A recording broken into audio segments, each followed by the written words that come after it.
बिस्मिल्लाहिर्रहमानिर्रहीम अस्सलाम वालेकुम। स्टार्ट करते हैं आज का सेशन और इस सेशन के अंदर हम लोग बात करेंगे माइक्रो सीमेंट के ऊपर।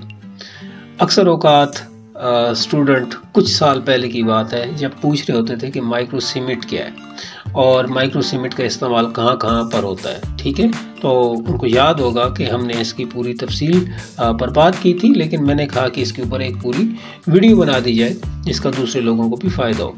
माइक्रो सीमेंट बेसिकली 1980 की दिहाई में कुछ स्पेनिश आर्किटेक्ट्स और इंजीनियर्स थे जिन्होंने मिलकर ये बनाया था।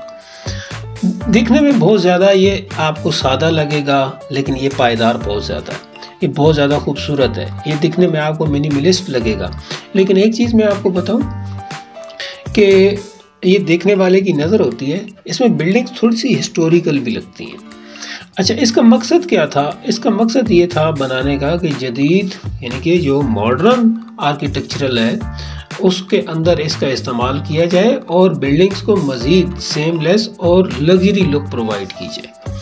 लेकिन स्टार्टिंग पे ऐसे हुआ कि सनती इमारतों के अंदर यानी कि जो इंडस्ट्रियल बिल्डिंग्स हैं उनके अंदर और वेयर हाउसेस के अंदर तक इसको महदूद रखा गया, लेकिन इसकी खूबसूरती और वर्सटैलिटी को देखते हुए जो डिज़ाइनर्स थे बहुत ही जल्द उन्होंने इसका इस्तेमाल आम तौर पर घरों में भी करना स्टार्ट कर दिया और आज ये मॉडर्न इंटीरियर डिज़ाइन का एक लाजमी हिस्सा बन चुका है, यानी कि ये एक पार्ट बन चुका है और दुनिया भर में ये इस्तेमाल किया जा रहा है।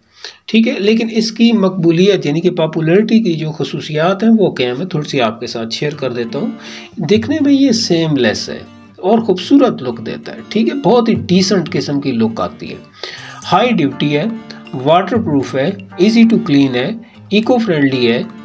और एक बात यहाँ मैं आपको बताता चलूँ कि इको फ्रेंडली इसको मज़ीद करने पर इंजीनियर्स और साइंटिस्ट की टीम्स काम कर रही हैं और इसको मज़ीद हल्का और इको फ्रेंडली करने पर वो ज़ोर दे रही हैं। अच्छा, किसी भी सतह पर इसको अप्लाई किया जा सकता है और ये हर रंग के अंदर अवेलेबल है।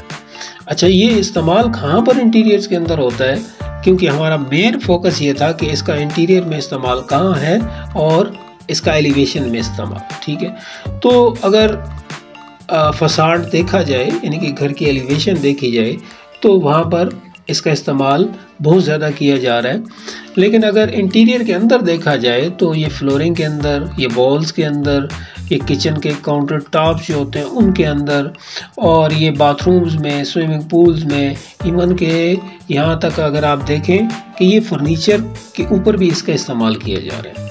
अब इसकी थिकनेस क्या होती है? इसकी थिकनेस 2 से 3 mm होती है, लेकिन आप आमतौर पर अगर प्लास्टर को देखें तो उसकी 15 से 10 होती है, यानी कि 10 से 15 होती है। और अगर आप देखें वुडन मटेरियल को तो वो 10 से 20 उसकी होगी, और अगर मार्बल को देखें तो 20 से 30 होगी। तो अगर टाइल को देखें वो टाइल मज़ीद 6 से 10 होगी। लेकिन अगर आप सब चीज़ों को मिलाकर देखें तो सबसे कम थिकनेस इसकी है।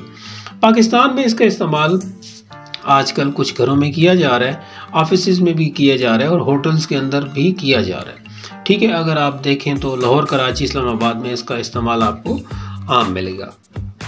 अच्छा, अब इसको लगाने का तरीका क्या है, यानी कि इसको आप कैसे लगाएंगे, तो मैं सिंपल एक्सप्लेन कर देता हूँ कि सबसे पहले इस सरफेस को साफ़ किया जाएगा। वहाँ पर कोई पुराना पेंट है उसको उतारा जाएगा, या वहाँ पर कुछ भी मतलब है कि आप कह सकते हैं कि क्रैक्स हैं या कोई भी गड्ढे हैं तो उनकी फिलिंग की जाएगी। उसके बाद उसके ऊपर प्राइमर लगाया जाएगा। ठीक है, जो कि आपको पेंट या हार्डवेयर की दुकान से मिल जाएगा, और इसको खुश्क होने दें। 4 से 6 घंटे फिर लगेंगे उसको खुश्क होने पर। ठीक है, फिर उसके बाद आप माइक्रो सीमेंट को तैयार करें और फिर उसके बाद इसकी जो पहली कोटिंग है वो आप उसके बाद लगाएं। ठीक है, अच्छा, कोटिंग पहली लगाने के बाद 12 से 24 घंटे आप उसको छोड़ें। ठीक है, ये असूलन वैसे उसको छोड़ना चाहिए ताकि वो मजबूत हो जाए। फिर उसके बाद दूसरी कोटिंग लगाएं। ठीक है, उसके बाद ना एंड पे आप इसके ऊपर सीलर लगा दें। ठीक है, और अगर आपका बजट अच्छा है तो सीलर के 24 घंटे खुश्क होने के बाद दोबारा से दूसरी कोटिंग भी उसकी लगा दें। लेकिन उसके बाद आपको ऊपर से बहुत ही अच्छी लुक चाहिए तो इसको आप पॉलिश भी करवा सकते हैं। मिलते हैं नेक्स्ट सेशन में नए मटेरियल्स के साथ और नई इंटीरियर की वीडियोस के साथ। अपना बहुत सारा ख्याल रखिएगा। अस्सलाम वालेकुम।